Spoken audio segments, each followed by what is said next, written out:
Some people spend their entire lives pretending that compassion, moral duty, and family sacrifice actually matter in the real world. I find such notions weak, pathetic, and laughably naive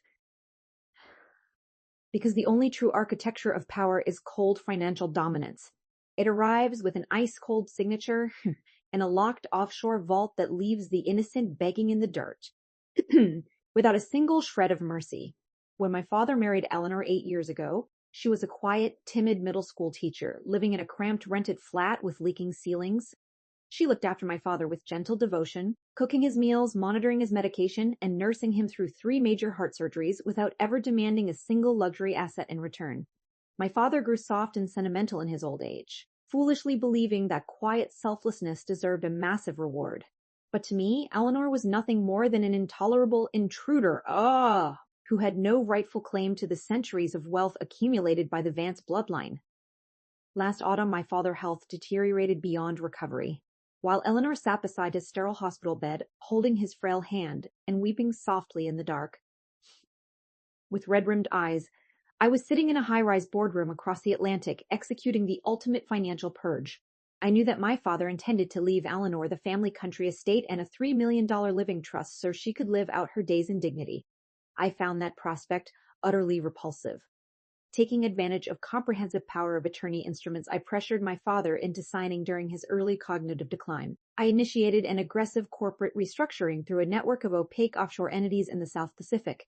I transferred all 4 family industrial manufacturing firms into blind trusts in Liechtenstein.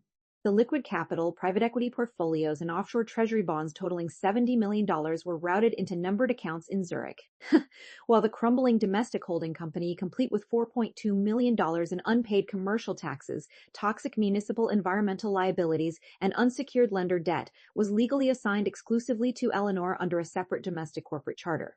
When my father finally passed away in late October, Eleanor was completely shattered by grief.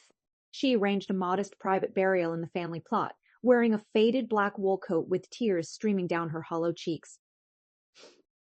Unable to even walk to the limousine without someone supporting her trembling arms. 3 days after the earth settled over my father's grave, Eleanor was sitting at the long mahogany dining table in the manor, surrounded by my father's leather-bound books and medical journals. She looked exhausted, pale, and completely broken by the weeks of sleepless vigil at the hospital bedside. She looked up at me with swollen, tired eyes and spoke in a fragile whisper. "Christian, your father always spoke about how much he wanted our family to stay united after he was gone. I do not care about luxury or personal wealth, but I promised him I would keep the manor open for the charity foundation he loved so dearly." I looked down at her from the fireplace mantel with pure, unadulterated contempt. Swirling 2 fingers of vintage scotch in a crystal tumbler. "You are living in a pathetic fantasy world, Eleanor," I replied with absolute emotional detachment. "You were never family. You were simply an unpaid domestic nurse who mistook my father's senility for genuine authority." Eleanor gasped, clutching her hand to her throat in absolute shock, as I pulled a thin, stamped manila folder from my leather briefcase and tossed it casually onto the polished wood before her. "What is this, Christian?" Eleanor whispered, her fingers shaking uncontrollably as she unfolded the crisp legal parchment.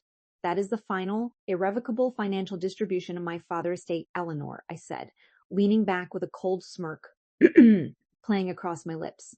"Under the precise legal restructuring completed before his passing, your total inheritance from the Vance family empire consists of a single certified bank draft in the amount of exactly $100. $100? Eleanor cried out, her voice cracking into high-pitched, hysterical sobs, as she stared at the printed bank check in disbelief. "But your father swore to me that the home would be protected. I gave up my teaching career and spent 8 years caring for him every hour of the day and night. Where am I supposed to go? Where will I live?" "You can find a room in a homeless shelter for all I care, Eleanor," I replied without blinking. "And if I were you, I would turn to page 3 of that disclosure before you waste your breath pleading for mercy." Eleanor turned the heavy page, her eyes widening in sheer paralyzing horror as she scanned the official government tax assessments and commercial audit demands. Because the domestic operating entity had been transferred exclusively under her personal tax identification, the state and federal revenue agencies held her personally liable for $4.2 million in back corporate taxes, employee pension deficits, and hazardous waste penalties attached to the old manufacturing plants. "This cannot be real," Eleanor screamed, collapsing from her chair directly onto the hardwood floor. weeping so violently she could barely draw breath into her lungs. You assigned all the corporate debts and toxic liabilities to my name. I do not have this money, Christian. The federal marshals will seize every possession I own. They will put me in prison for corporate evasion.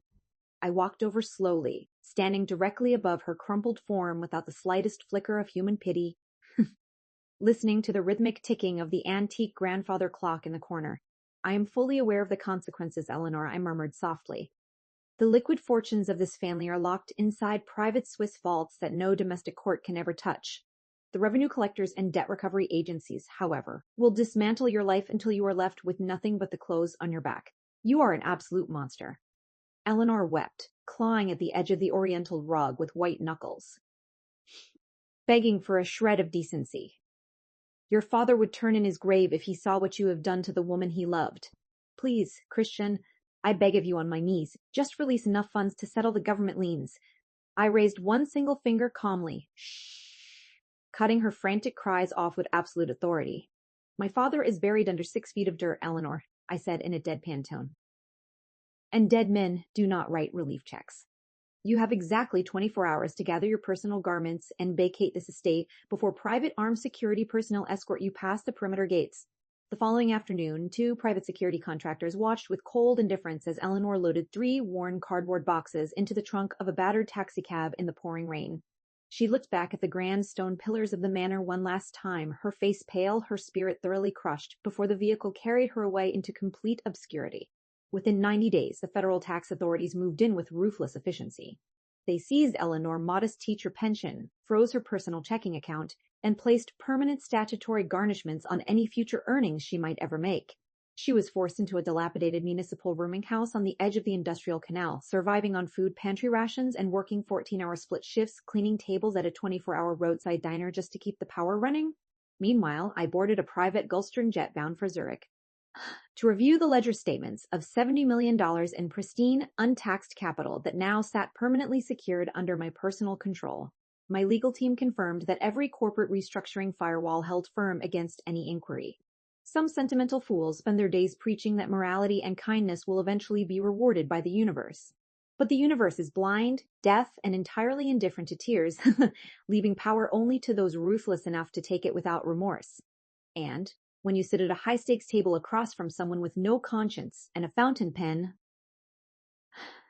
you should never be surprised when you leave the room with your entire life stripped away. True dominance does not require an apology or an explanation. It only requires a calculated plan, an absolute refusal to feel guilt, and the patience to watch the weak destroy themselves under the weight of burdens they were never equipped to carry.